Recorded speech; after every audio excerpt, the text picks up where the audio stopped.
say, you're wonderful. You're wonderful. You are everything to me. Yeah. You're wonderful. You're wonderful. So wonderful. You are everything that we need. You're the hope of our salvation. the light of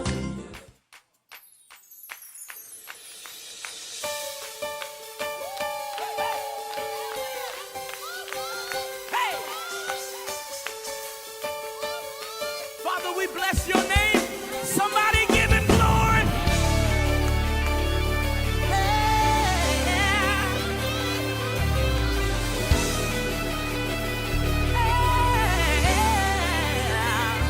As we love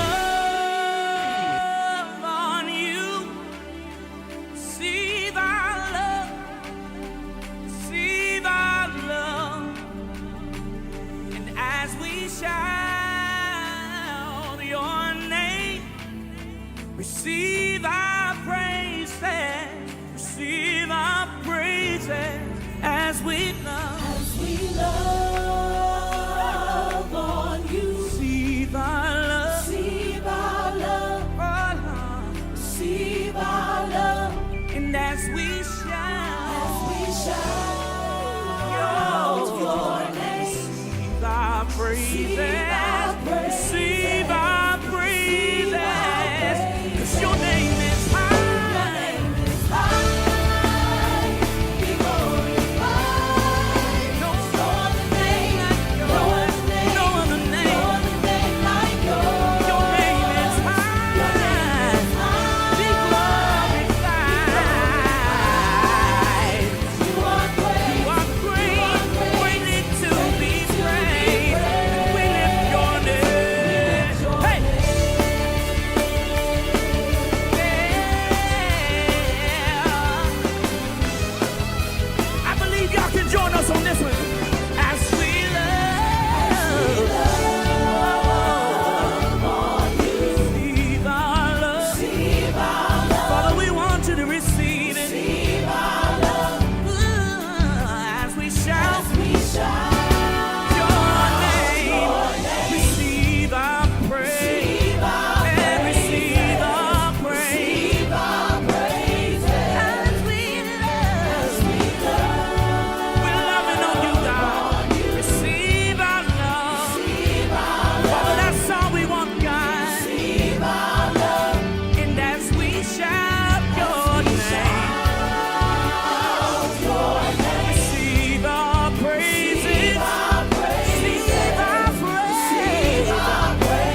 One of the things I want to talk about today is what it feels like to get knocked down. What it feels like to pick yourself up off the ground in a relationship. I want to talk about that because relationships are indicative to everything else that we love and that we value in life. Most people, and I said it last week, that most people don't understand that we really need this. This is not a want. Relationships with other people is a need. God created you to be like that. You have a void on the inside of you that only other people can fill. But the biggest void that you have on the inside of you is the one that only God can fill.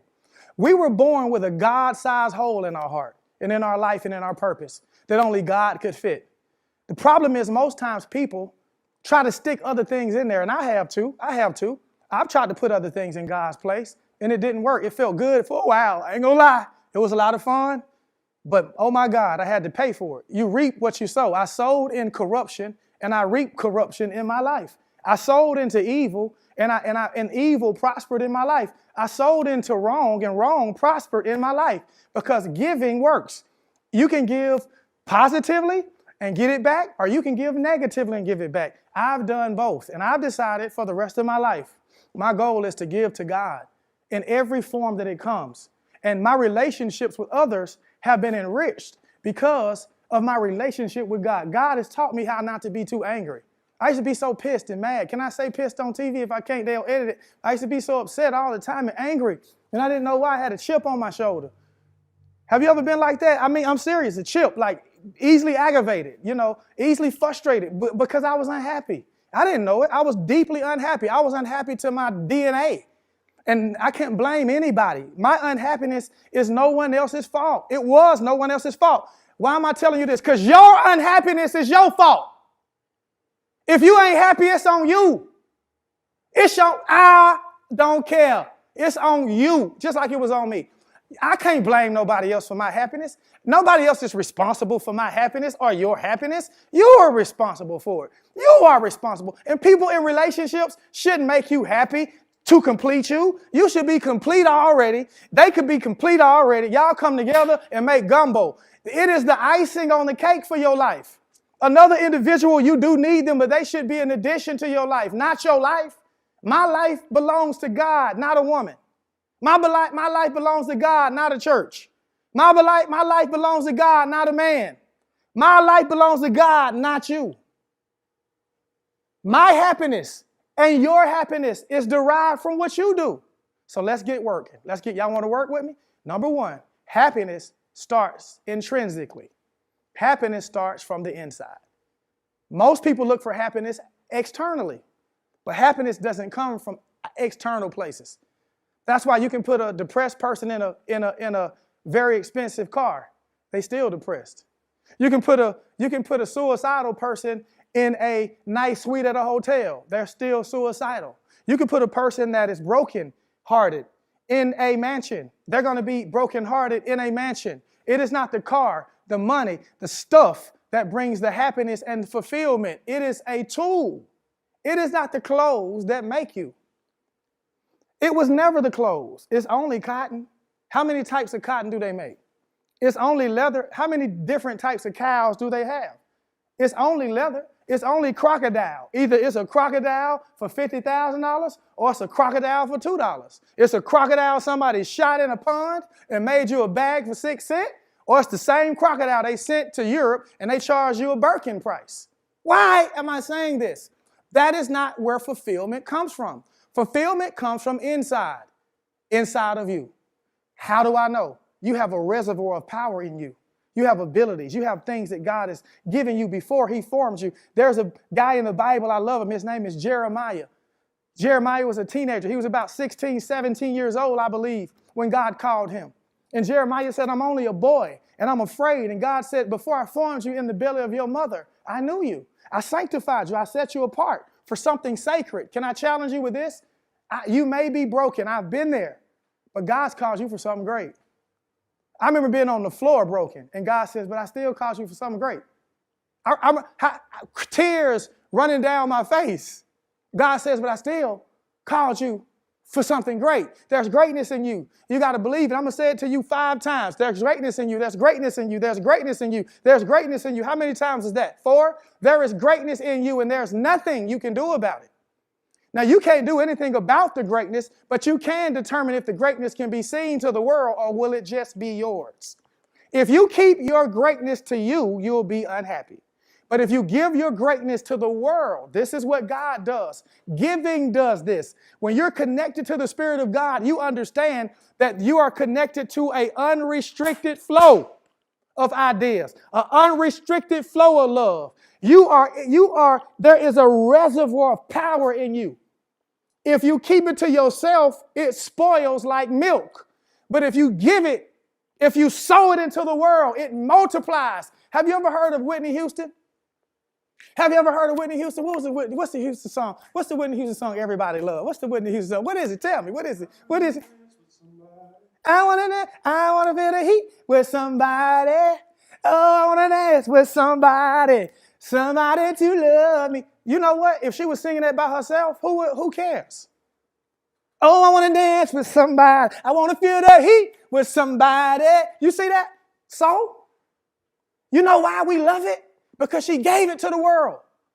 She gave it. It didn't spoil on the inside of her. Maybe you are depressed because what's in you is spoiling. I've been there. I wrote a book. What happened to your dreams? Go to Amazon and get it. I was there. I was spoiling like milk. All of this in me was dying being a church man. It was dying being religious. It was dying being a pastor. All this stuff in me was spoiling like milk, and God said, I called you to be more. That's how you feel? How do you feel about that? You can't get the answers from your horizontal relationships. You can't get it. People going to tell you things because they love you, and it's going to be wrong, sincerely wrong. They're going to tell you things like, that's not your life. They're going to tell you things like, stick with the vision of the family. They're going to tell you stuff like, I remember when you used to be. But what is God saying? They're going to tell you that's not for you. Why can't you be a millionaire? Why can't you be a TV producer? Why can't you be a filmmaker? Why can't you be a businessman? Why can't you be an oil tycoon? Why can't you have the best fried chicken in the nation? Why can't you make the best grits in the world? Why can't you be a designer? Who said you couldn't do it? Why do you think other people can and you can't? You know the difference between them and you? They listen to God, even if they didn't know it was God. And they listen to themselves. So today I want to talk to you about how to listen to God and how to listen to you. You have to work on your cross, your vertical relationship and your horizontal relationship. Here we go. Now, you have to put confidence in you and your abilities. What do you do well right now? We're about to expand it. Come on. Think about it. What do you do well? Maybe you cook. Maybe you clean. Maybe you stitch. Let's just do base stuff that people make billions of dollars for. People have billions of dollars that stitch. They just stitched. All they do is stitch.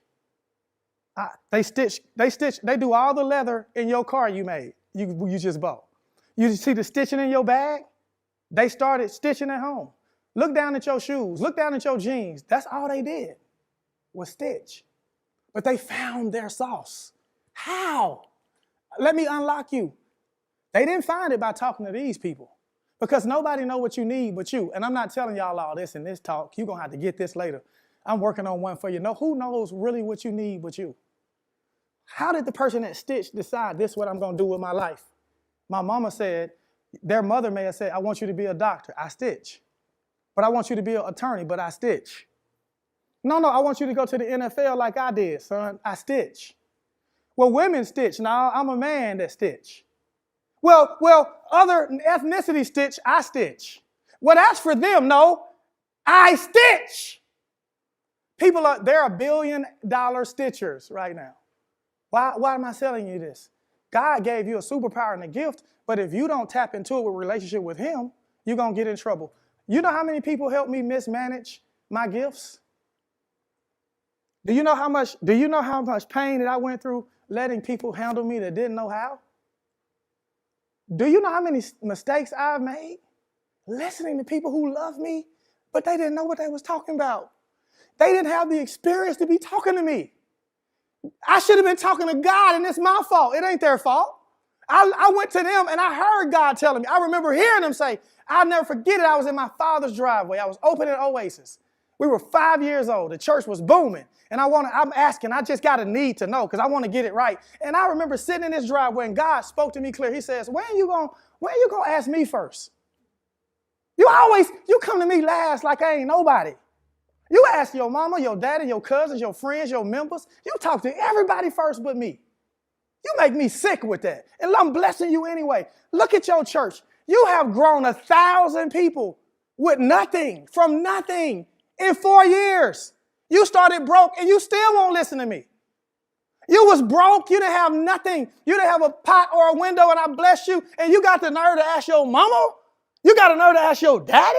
You got the nerve to ask your people? And you didn't ask me. He said, start asking me first. It took me some years because sometimes we can be in a rut. This is all I know. It's all I do. We can be in a rut. All I knew was to do that. I was raised to be like this. We think as a family, this is the way it's done. But there's sometimes in your life, you have to only talk to God. And when you do, you become more attractive. One of the things that you'll get is confidence. How about that? Where are you not confident in your life? Where is that one area where you're not confident? Maybe like the guy on the porch. In the Bible, Jesus runs up on this cat on the porch for 38 years and says, why are you still sick? You've been crippled for 38 years, paraplegic. He lies. He says, Jesus, every time the water's troubled, somebody get in first. The Bible never said he only healed one person. That was a lie. The Bible didn't never say that. That was his excuse. And Jesus said, where's your faith? Get up your bed and walk. It took Jesus. He may have met thousands of people coming to the pool, but it took Jesus to unlock him. It took one conversation to get up. It took one, take up your bed and walk. The father who had a demon-possessed son, he says, where's your faith? He says, I believe. Help me with my unbelief. See, these guys was talking to Jesus. Rahab the harlot, the woman at the well, all of these people left rules and went to relationships. I'm a Samaritan woman. You can't talk to me, Jesus. You can't talk. We don't talk to each other. It was the racist time, just like now. It was prejudice, racial tension, just like 2021. Racial, George Floyd-ish tension. George Floyd-ish tension with this Samaritan woman. Here Jesus comes to the well and says, I know you thirsty. You've been smashing and smashing and smashing and having a good old time because you thirsty. But it's all right to be thirsty because when you talking to everybody else and not God, you're going to be missing something. But Jesus said, you got me now. I'm going to give you water and you'll never thirst again. Vertical.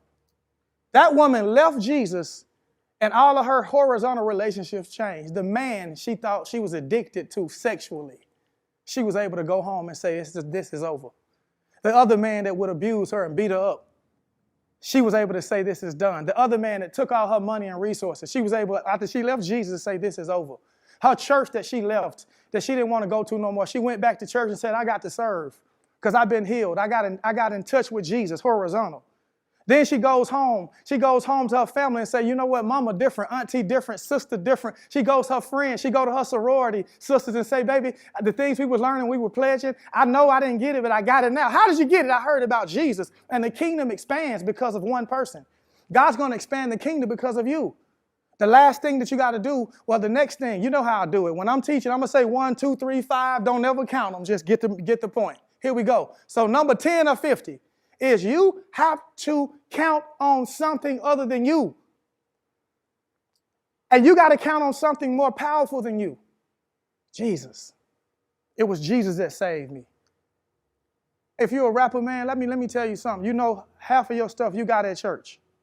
Stop playing with me, dude. You got it at church in relationship with God. God gave you them raps. He gave you the lyrics. You learned it in church. You know you did. I can hear it. I hear the chords. I hear them chords in your music. I hear the chords in your songs. When you're talking about love, I hear it. I hear it. I can hear it. I can feel the vibe. You got that from church. God gave you that, and now you're rich. And he's requiring you just to do one thing. Tell somebody about Jesus. Do what the widow did. Leave and tell. Do what blind Bartimaeus. You know you was blind. I don't care if you're a rap star. It don't matter. It don't matter. It don't matter about your weed and your gold and whatever you do, your women, whatever. That don't matter to God like that. If it mattered to God like that, why did he bless you? Because you know you prayed for them beats. You rolled that joint up, you got your Henny, you went in the studio and you went in your corner and you said, Lord, I need a hit. And he gave it to you. What shall I render for all his benefits? I know you ain't never heard no preacher say this. I'm the unlocker. God ain't like that. He's not intimidated by no doggone, no club. Come on, preachers, come on at me. Get mad. Because listen, get mad, pastors. God ain't intimidated about no club. He ain't intimidated about no bar. He's not intimidated about it. He don't care. He'll go to the bar with him. He's not intimidated by no crack house, no whore house, or no heroin house. He will go in them houses, and people will come out healed. Somebody say amen, because he came in the whole house and got you. The drug house and got you. He came in the house and got me. What are you going to do now? Let me tell you what you're going to do. Pray. I can't give it all to you today. You need to come to YouTube. I need you to go to my YouTube channel so you can get content that I can't put on TV. You got to make a decision to obey what he say. It doesn't matter about how perfect you are or not. I'm not perfect either. I'm up here. I ain't got all it together in my life, but I'm here. You can too. I done had some stuff happen in my life. I've done some stuff too. I'm going for it. Come on. Come on, man. You got to be willing to leave something you love to grab on to something you need. You got to be willing to leave something you love to grab on to something new that you need. What are you willing to let go? Some of you think it's what are you willing to do to get it, but you got to ask yourself, what am I willing to lose? What pain am I willing to put myself through to be great? Then you go to the gym. Do you remember when you was working out and your muscles was hurting, and your arms was hurting, your legs was hurting, you was sweating, and you felt like you was going to throw up, you was tired, but you kept going. You know why? Because you knew this was going to pay off. You put yourself through the pain up front. You know how to do it. You did it already. You put yourself through the pain of college. You knew it was going to cost you money. You sold into that. Sow into his kingdom. Give into his kingdom. You paid tuition. You knew you was going to have to go to class, listen to a professor, go through all the drama, and you act like you can't do it now for God. Yes, you can. Nobody told you could. The key to your happiness is in you doing that. You ain't never going to be happy till you do it. You ain't never going to have nothing till you do it. I know it ain't popular to say, but who else going to say it? You ain't ever going to have nothing until you learn how to be a tither. You're going to always struggle with money. Because for you, God wants you. You're so special to God, he ain't going to do it for you no other way except you learn the principle. And then you're going to always be hurting, always. And as long as you refuse wisdom.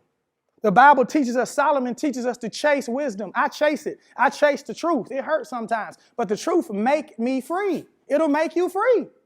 And then the last one, man, I got to holler at you. When you going to be strong for real? All you got is biceps and triceps and you hung low. That's all you got. When you going to be strong for real? You can bench 800 pounds, but you weak inside. You ain't no man for real, you weak.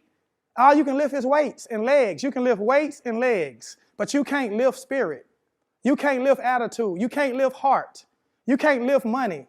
You can't lift up a worship. You can't lift up a praise. You can't lift yourself. All you can lift is weights and legs. How's that working for you? That stuff get old. God wants you to have substance in your life. And let me tell you how to get it, and I got to stop. You're going to have to tune in next week because I have so much more to give you. You got to tune in. I don't even want to change clothes. You got to tune in next week. I'm going to change, but I don't even want to. I want to keep rolling. You got to listen next week. I'm going to give you the rest. Listen, I want to challenge you to give. I want to ask you to give a $100 seed into this ministry. Why? Why would you do something like that for this kind of information? Why would you do something like this? Because you appreciate and you have gratitude for what this is doing for you. Why would you give $100? So you can make sure that we can continue to work this work.